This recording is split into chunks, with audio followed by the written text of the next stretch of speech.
Hello दोस्तों, इसके previous class में हमने पढ़ा था SN1 तथा SN2 अभिक्रिया, जिसका जनरल इंट्रोडक्शन पार्ट हो गया था, उसके प्रकार हो गया था। तो इसके बाद हम देखेंगे SN1 अभिक्रिया तथा SN2 अभिक्रिया का मैकेनिज्म विथ जो है इसका स्टीरियोकेमिस्ट्री भी देखेंगे। ठीक है, इसका स्टीरियोकेमिस्ट्री भी देखेंगे। तो उसको पढ़ने से पहले हमको कुछ शब्दावली जानना बहुत जरूरी है, कुछ टर्मिनोलॉजी जानना बहुत जरूरी है, जिसको मैंने यहाँ पर लिख लिया है। पहला होता है समतल ध्रुवित प्रकाश एवं प्रकाश सक्रियता, जिसके अंतर्गत हम लोग पढ़ेंगे डेक्स्ट्रोरोटेटरी, लिवोरोटेटरी, किरणता क्या होता है, प्रतिबिंब रूप, अप्रतिबिंब रूप और रेशमिक मिश्रण क्या होता है। इसको जानना बहुत जरूरी है, तभी आपको SN1 तथा SN2 अभिक्रिया का मैकेनिज्म समझ में आएगा, नहीं तो मैकेनिज्म बिल्कुल समझ में नहीं आएगा। तो आज की क्लास में ये सारा चीज हम लोग पढ़ेंगे। तो मेरा नाम है मनीष प्रधान और आप देख रहे हैं अपना प्यारा सा चैनल केमिस्ट्री अड्डा को। तो चलिए हम स्टार्ट करते हैं इन विभिन्न प्रकार की शब्दावलियों को। देखिए, सबसे पहला मैंने लिखा है समतल ध्रुवित प्रकाश एवं प्रकाश सक्रियता। ये समतल ध्रुवित प्रकाश क्या होता है और ये प्रकाश सक्रिय अणु क्या होता है। मैं यहाँ प्रकाश सक्रियता न लिख के यहाँ पे प्रकाश सक्रिय अणु लिख देता हूँ, बेटर रहेगा। प्रकाश सक्रिय अणु लिखने से बेटर रहेगा। देखिए, ये पूर्णतः डेक्स्ट्रोरोटेटरी, लिवरोटेटरी, ये पूर्णतः प्रयोग पर आधारित है, एक्सपेरिमेंट पर आधारित है। ठीक है, थ्योरेटिकल कुछ भी नहीं है यहाँ, ये सारा चीज प्रैक्टिकल पर आधारित है। जब तक हम प्रैक्टिकल नहीं करेंगे प्रत्यक्ष रूप से समझ में नहीं आएगा, फिर भी आपको यहाँ पर थ्योरेटिकल रूप से पूर्ण रूप से समझ में आएगा। देखिए, समतल ध्रुवित प्रकाश क्या होता है। सबसे पहले जो लाइट हमें दिखाई देता है, जो भी लाइट सोर्स आप यूज करते हैं, हम यूज करते हैं, जो भी दिखाई देता है उस क्या है, सभी तल पर उसका प्रकाश जाता है। ठीक है, विभिन्न तल उसके होते हैं उस प्रकाश के, जिसके कारण चारों ओर जो है रोशनी फैल जाता है। तो ऐसे प्रकाश स्रोत को हम क्या करेंगे, ऐसे प्रकाश स्रोत के बीच में एक निकोल प्रिज्म रख देते हैं। देखिए, ये मान लीजिए प्रकाश का स्रोत है, एक्सपेरिमेंट पर आधारित है। तो एक्सपेरिमेंट पर आधारित होने के कारण इसको मैं उसी प्रकार से लिखूंगा। ये क्या है, सबसे पहले प्रकाश स्रोत, और इस प्रकाश स्रोत का जो डायरेक्शन होगा, प्रकाश का डायरेक्शन होगा, वो सभी दिशाओं में होगा, 10 दिशाओं में होगा। इस प्रकार से सभी दिशाओं में इसका डायरेक्शन होगा। अब इस सभी दिशाओं में डायरेक्शन होने के लिए क्या करेंगे हम कि इसके प्रकाश को हम एक निकोल प्रिज्म से गुजारते हैं। यहाँ पे पाया जाता है निकोल प्रिज्म, निकोल प्रिज्म पाया जाता है। यहाँ पर हो गया निकोल प्रिज्म। जब निकोल प्रिज्म से इसका प्रकाश स्रोत इस निकोल प्रिज्म से होते हुए जाएगा, तो हमें यहाँ पर प्लेन पोलराइज्ड लाइट प्राप्त होता है। एक ही तल इसमें पाया जाता है। इस प्रकार से विभिन्न ये जो प्रकाश स्रोत है, जो विभिन्न दिशाओं में जा रही होती है, वो अब केवल एक ही दिशा में होगा, एक ही दिशा में वो गमन करेगा। इस प्रकार से इसी को हम लोग बोलते हैं समतल, समतल ध्रुवित प्रकाश, समतल ध्रुवित प्रकाश इसी को कहा जाता है। जब प्रकाश स्रोत के किसी प्रकाश को निकोल प्रिज्म से होकर गुजारते हैं, तो सारे लाइट का डायरेक्शन एक ही दिशा में हो जाता है। तो इसी प्रकार के प्रकाश को हम समतल ध्रुवित प्रकाश कहते हैं। ये समझ में आ गया। अब ये प्रकाश सक्रिय अणु क्या होता है। अब हम क्या करेंगे, जनरली केमिस्ट्री में विभिन्न प्रकार के अणु पाए जाते हैं। इन अणुओं का अध्ययन किया जाता है केमिस्ट्री में। तो हम क्या करेंगे, अध्ययन की दृष्टिकोण से कोई भी अणु जिसको हमें अध्ययन करना है, यहाँ पर रखते हैं, इस समतल ध्रुवित प्रकाश के सामने रखते हैं। और यहाँ पर कोई क्या रहेगा, अणु रहेगा। यहाँ पर अणु पाया जाएगा, यहाँ पर कोई भी अणु रहेगा। जब अणु से होकर ये समतल ध्रुवित प्रकाश गुजरेगा, इसकी प्रकाश किरणें इस अणु से होकर गुजरेगी, तो ये अणु क्या करेगा, ये जो अणु मैंने यहाँ पर डाला है इस प्रकाश को या तो दक्षिणावर्त घुमाएगा, दाएं तरफ घुमाएगा, या ये अणु इस समतल ध्रुवित प्रकाश को बाईं ओर घुमाएगा, या तो दाईं ओर घुमाएगा या बाईं ओर घुमाएगा। तो यदि यहाँ पर दाईं ओर घुमाया इस अणु को, किधर, दाईं ओर घुमाया, दक्षिणावर्त घुमाया, दक्षिणावर्त घुमाया, दाईं ओर घुमाया, तो हम उसी को बोल देते हैं डेक्स्ट्रो रोटेटरी। क्या बोल देते हैं नाम, डेक्स्ट्रो रोटेटरी नाम दे देते हैं। हो सकता है ये अणु इस समतल ध्रुवित प्रकाश को, इस समतल ध्रुवित प्रकाश को वामावर्त घुमा दे। किधर घुमाए, वामावर्त घुमा दे, इस डायरेक्शन में घुमा दे, वामावर्त घुमा दे।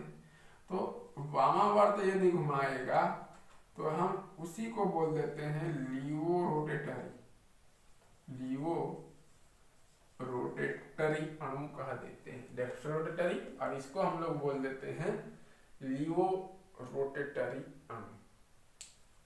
ठीक है, तो डेक्स्ट्रो रोटेटरी को प्लस से भी प्रदर्शित करते हैं और लीवो रोटेटरी को माइनस साइन के द्वारा प्रदर्शित कर देते हैं।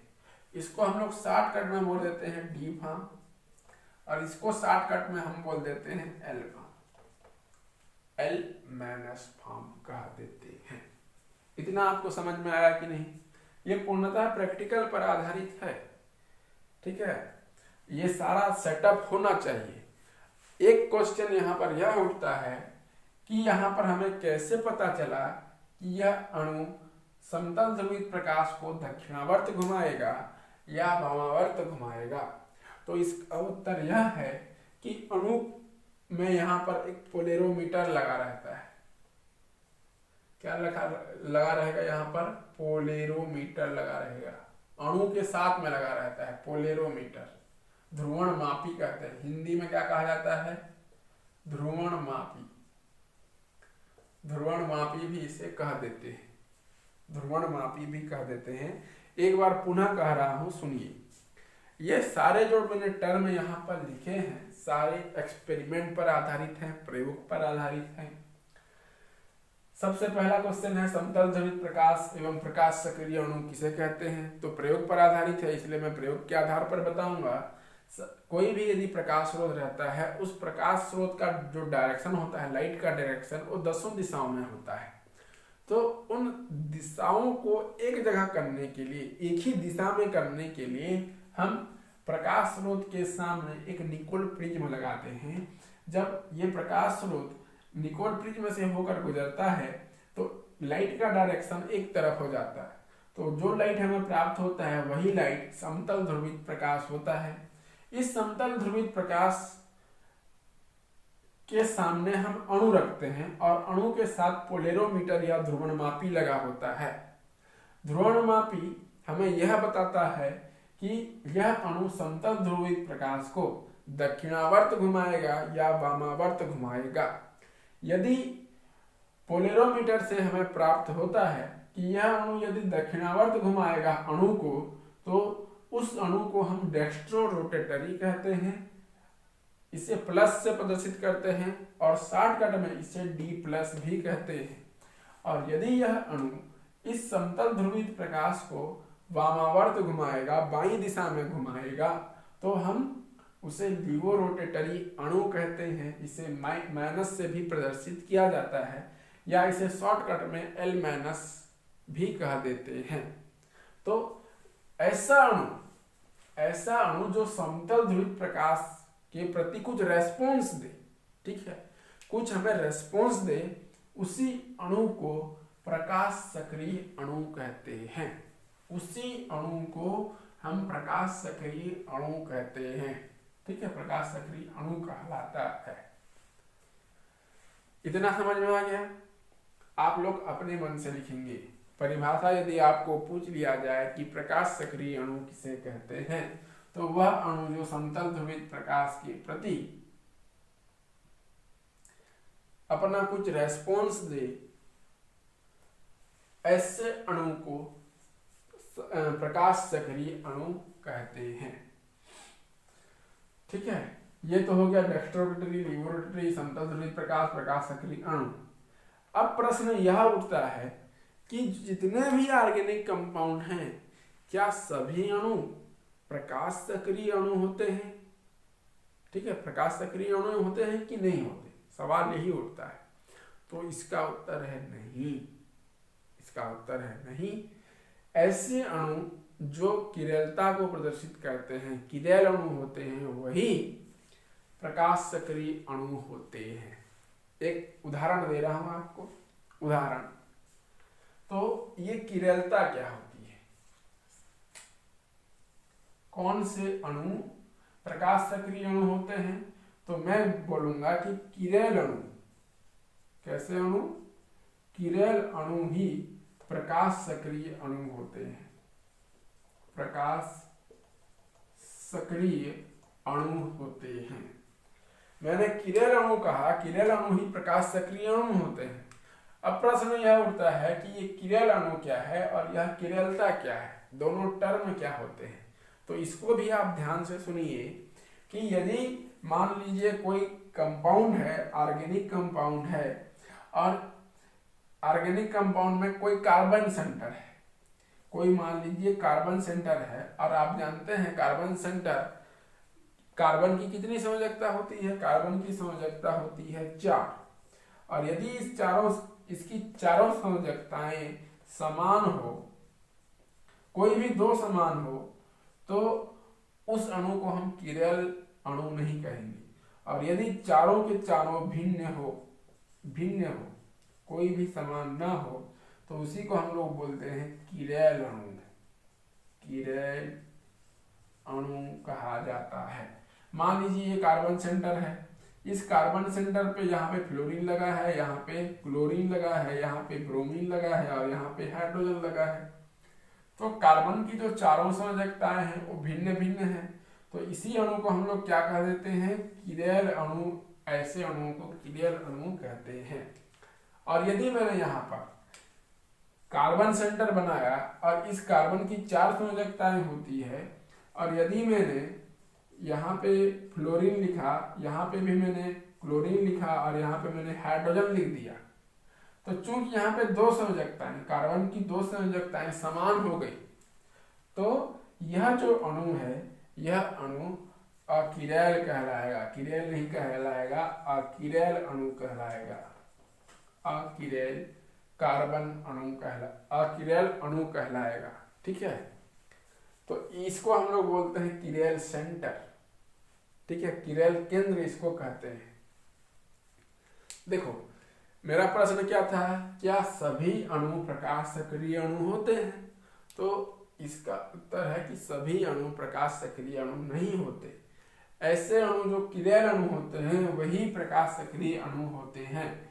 अब प्रश्न यह उठता है कि यह किरेल अणु क्या है और यह किरेलता क्या है? तो इसका उत्तर है कि जब कोई भी अणु जिसकी चारों संयोजकताएं, कार्बन सेंटर वाला अणु जिसकी चारों संयोजकताएं भिन्न भिन्न हो, ऐसे अणु किरेल अणु कहलाते हैं। जबकि ऐसा कोई कार्बन सेंटर जिसके चारों संयोजकताएं में से कोई 2 संयोजकताओं का मान भी समान हो गया, तो उसे अकिरेल अणु कहलाएंगे। और प्रकाश सक्रियता ये वाला अणु प्रदर्शित करेगा, न कि ये वाला अणु प्रदर्शित करेगा। ये ही प्रकाश सक्रिय अणु कहलाएगा, क्योंकि जब कोई भी किरेल कार्बन होता है, किरेल सेंटर होता है, किरेल अणु होता है, इसका मैं यदि दर्पण प्रतिबिंब बनाऊं, ठीक है, किरेलता तो आपको समझ में आ गई कि आपको यदि प्रश्न पूछ लिया जाए कि यह किरेलता क्या होता है और किरेल अणु क्या होता है, ऐसा आपको प्रश्न पूछा जाए, तो आपका उत्तर क्या होगा? मैंने कहा किरेल किसे कहते हैं, किरेल अणु किसे कहते हैं और किरेलता किसे कहते हैं। मैंने आपको प्रश्न पूछा, तो आपका उत्तर क्या रहेगा? तो आपका उत्तर रहेगा कि ऐसा कोई अणु जिसमें एक कार्बन सेंटर हो और उस कार्बन सेंटर की चारों संयोजकताएं भिन्न भिन्न हो, कोई भी कार्बन सेंटर वाला अणु जिसकी चारों संयोजकताएं भिन्न भिन्न हो, ऐसे अणु को किरैल अणु कहते हैं और इसका यह गुण किरैलता कहलाता है। इसका यह गुण किरैलता कहलाता है। अणु किरैल अणु कहलाएगा और जो सेंटर है वही किरैल सेंटर कहलाएगा। देखो यहाँ पे सारे के सारे किससे जुड़े हुए हैं? कार्बन सेंटर से जुड़े हुए हैं, इसीलिए यह कार्बन सेंटर किरैल सेंटर कहलाएगा। क्लियर है? और यदि इन चारों संयोजकताओं में से कोई भी दो संयोजकताएं समान हो गई तो उसे हम लोग अकिरैल अणु कहेंगे और यह गुण अकिरैलता कहलाएगी। किरैल अणु की एक और खासियत होती है, इसको मैं मिटा देता हूं यहाँ पर, ये सारा चीज मिटा देता हूं यहाँ पर, आपको समझ में आया होगा। किरैल अणु की एक और खासियत होती है कि ये प्रतिबिंब रूप होते हैं। क्या होते हैं? प्रतिबिंब रूप होते हैं।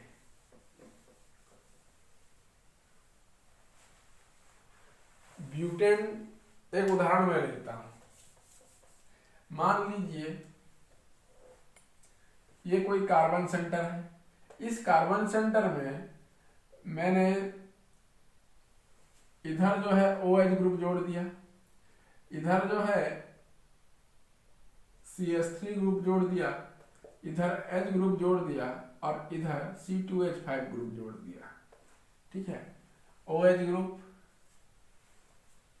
इधर C2H5 ग्रुप और इधर हाइड्रोजन ग्रुप, ये मैंने जोड़ दिया। तो ये कार्बन क्या होगा? किरैल कार्बन तो होगी ही होगा। ये देखो, ये कैसा किरैल अणु तो है ही और यह गुण तो किरैलता कहलाएगी। यदि मैं इसका दर्पण प्रतिबिंब बनाऊं, दर्पण के सामने रख दूं इस अणु को, आप सोचो इस अणु को यदि मैं दर्पण के सामने रख देता हूं तो इसका प्रतिबिंब कैसा बनेगा? प्रतिबिंब, इसका प्रतिबिंब जस्ट उल्टा बनेगा। ये 180 डिग्री का कोण बनाते हुए ऐसा करके घूम जाएगा। जब घूमेगा तो देखो ये OH ग्रुप इधर आएगा, कार्बन अपने जगह पे, CH3 इधर और इसको मैंने C2H5 और इधर रहेगा हाइड्रोजन। इस प्रकार से बनेगा, देख लीजिए। ठीक है? इस किरैल अणु के सामने मैंने क्या रख दिया? एक दर्पण रख दिया। दर्पण रखने के पश्चात इस अणु का जो दर्पण प्रतिबिंब है कुछ इस तरह से बनेगा। और मैं आपको बता दूं, ये तो 2D व्यूज है, 2 डायमेंशनल व्यूज है यह। यदि मैं इसी अणु को 3D में बनाऊं तो कैसे बनेगा? ये तो 2D व्यू है। किरैल अणु का यह द्विविमीय प्रदर्शन है। यदि मैं इसी को त्रिविमीय बनाऊं, 3 डायमेंशनल में बनाऊं तो कैसे बनेगा? कुछ इस तरह से बनेगा। देखो, कार्बन एक को प्रदर्शित करते हैं वेज में, तो वेज स्ट्रक्चर में इसको मैंने प्रदर्शित कर दिया CH3। यहाँ पे लिख दिया मैंने हाइड्रोजन और डैश स्ट्रक्चर में मैंने लिख दिया C2H5 को और इसको भी मैंने नॉर्मल रहने दिया OH। इसका मैं जब दर्पण प्रतिबिंब बनाऊंगा तो कार्बन सेंटर अपने जगह पे, CH3 ग्रुप वेज पोजीशन पे, तो CH3 इधर रहेगा हाइड्रोजन और इधर डैश पोजीशन में रहेगा C2H5 और यहाँ पे रहेगा OH ग्रुप, यहाँ पे रहेगा OH ग्रुप। ऐसे होगा। ठीक है? तो ये देखो, ये एक दूसरे के दर्पण प्रतिबिंब हैं। तो जब दर्पण प्रतिबिंब बनाएंगे, इसी को हम लोग बोल देते हैं प्रतिबिंबी रूप।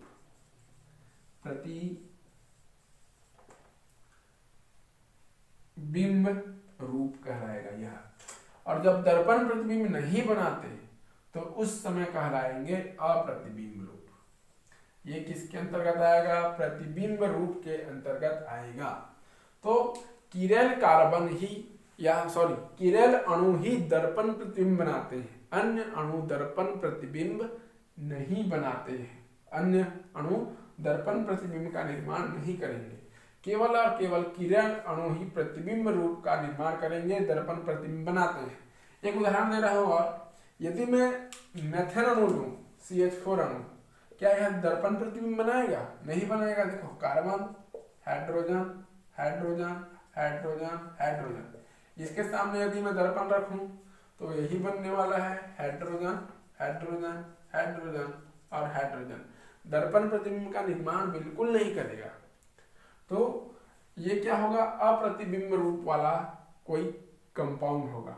तो याद रखिएगा, केवल किरेल अणु या जो अणु किरेलता प्रदर्शित करते हैं, प्रकाश सक्रिय अणु होते हैं, वही दर्पण प्रतिबिंब का निर्माण करते हैं, और जो दर्पण प्रतिबिंब का निर्माण करते हैं वही प्रतिबिंब रूप अणु कहलाएंगे, और जो दर्पण प्रतिबिंब का निर्माण नहीं करते वे अप्रतिबिंब रूप कहलाएंगे। अप्रतिबिंब रूप में एक सीधा सा उदाहरण मेथेन, ठीक है, ये आप ले सकते हैं। अब ये क्या देखिए, इसमें से अब देखिए ये दक्षिणावर्त होगा या ये दक्षिणावर्त होगा, ये तो हम एक्सपेरिमेंट के द्वारा ही बता सकते हैं। तो याद रखना, जो दर्पण प्रतिबिंब बनाएंगे, ऐसे अणु, किरेल अणु ही दर्पण प्रतिबिंब बना रहे हैं, तो उनमें से कोई एक तो दक्षिणावर्त होगा और दूसरा वामावर्त होगा। चलो, मैंने इसको लिख दिया D+ रूप, इसको मैंने लिख लिया D+, और इसको मैंने मान लिया L- रूप मान लिया। अब कौन D है कौन L है, और तो एक्सपेरिमेंट से ही पता चलता है। तो या तो पुस्तक में लिखा होगा कि ये D रूप है या L रूप है, तो यहाँ पे मेरे को यहाँ पे पता नहीं है, तो थियोरेटिकल रूप से मैं इसको D रूप मान रहा हूँ और इसको L रूप मान रहा हूँ, ठीक है। एक D रूप होगा और दूसरा L रूप होगा, तो किरेल अणु ही। अब जो मोटी मोटी बातें हैं आप याद रखो। समतल ध्रुवित प्रकाश किसे कहते हैं? जो समतल ध्रुवित प्रकाश, समतल ध्रुवित प्रकाश किसे कहते हैं? जब प्रकाश स्रोत को निकोल प्रिज्म से होकर गुजारते हैं तो प्रकाश स्रोत एक ही दिशा में, प्रकाश स्रोत में जो लाइट डायरेक्शन है वो एक ही दिशा में हो जाता है, ऐसे प्रकाश समतल ध्रुवित प्रकाश कहलाते हैं। प्रकाश सक्रिय अणु किसे कहते हैं? प्रकाश सक्रिय अणु ऐसे अणु होते हैं जो समतल ध्रुवित प्रकाश के प्रति सक्रियता प्रदर्शित करते हैं, अपना रेस्पॉन्स प्रदर्शित करते हैं, प्रकाश सक्रिय अणु कहलाते हैं। और प्रकाश सक्रिय अणु दो दिशाओं में मूवमेंट करते हैं, दो दिशाओं में घूमते हैं। या तो दक्षिणावर्त घूमेगा, दक्षिणावर्त घूमेगा तो उसे डेक्स्ट्रोरोटेटरी अणु कहलाएगा, और जो वामावर्त घूमेगा उसे लीवोरोटेटरी अणु कहलाएगा। अब प्रश्न यह उठता है, क्या सभी अणु समतल ध्रुवित प्रकाश सक्रिय अणु होते हैं? तो इसका उत्तर है, सभी अणु प्रकाश सक्रिय अणु नहीं होते। जो किरेलता प्रदर्शित करते हैं, ऐसे अणु जो किरेलता प्रदर्शित करते हैं वही समतल प्रकाश सक्रिय अणु कहलाएंगे। तो किरेलता कौन प्रदर्शित करता है? ऐसा कोई कार्बन सेंटर जिसकी चारों संयोजकताएं भिन्न भिन्न होगा वही किरेलता प्रदर्शित करेगा। किरेलता, वह गुण किरेलता कहलाएगी, तथा अणु किरेल अणु कहलाएगा। और ये किरेल अणु ही दर्पण प्रतिबिंब का निर्माण करते हैं, और दर्पण प्रतिबिंब का निर्माण करेगा तो कोई एक D रूप होगा और दूसरा L रूप होगा, एक D रूप होगा और दूसरा L रूप होगा। और जो प्रतिबिंब दर्पण प्रतिबिंब का निर्माण नहीं करते हुए अप्रतिबिंब रूप कहलाते हैं। अब ये रेशमिक मिश्रण क्या कहलाता है? रेशमिक मिश्रण, ये सारा चीज तो समझ में आ गया। अब ये रेशमिक मिश्रण क्या होता है? देखो, D रूप या L रूप होता है, कोई भी अणु का, किरेल अणु का दो रूप होते हैं, या तो D रूप होता है या तो L रूप होगा। तो ऐसा कोई कंटेनर, ऐसा कोई पात्र जिसमें कोई यदि यौगिक रखा होगा, और ये यौगिक क्या करता है कि D रूप भी अपने में एग्जिस्ट करता है और L रूप भी अपने में एग्जिस्ट करता है। इस कंटेनर में यदि कोई ऐसा यौगिक हो जिसमें D रूप भी 50% पाया जाता है और L रूप भी 50% पाया जाता है, D और L रूप का मिश्रण रेशमिक मिश्रण कहलाता है, ठीक है। रेशमिक मिश्रण क्या कहलाता है? डेक्स्ट्रोरोटेटरी और लीवोरोटेटरी का 50% वाला मिश्रण रेशमिक मिश्रण कहलाता है। क्लियर है इतना? रेशमिक मिश्रण किसे कहते हैं? कोई ऐसा यौगिक जो अपने विलयन में डी रूप तथा एल रूप को 50-50% कंसिस्ट करता है, एग्जिस्ट करता है, ऐसा यौगिक रेशमिक मिश्रण कहलाता है। क्लियर है इतना? तो ये सारा कॉन्सेप्ट क्लियर होना चाहिए SN1 अभिक्रिया और SN2 अभिक्रिया के मैकेनिज्म से पहले, इसीलिए ये लेक्चर लाना बहुत जरूरी हो गया। तो आज की क्लास में इतना ही दोस्तों। जय हिंद, जय भारत।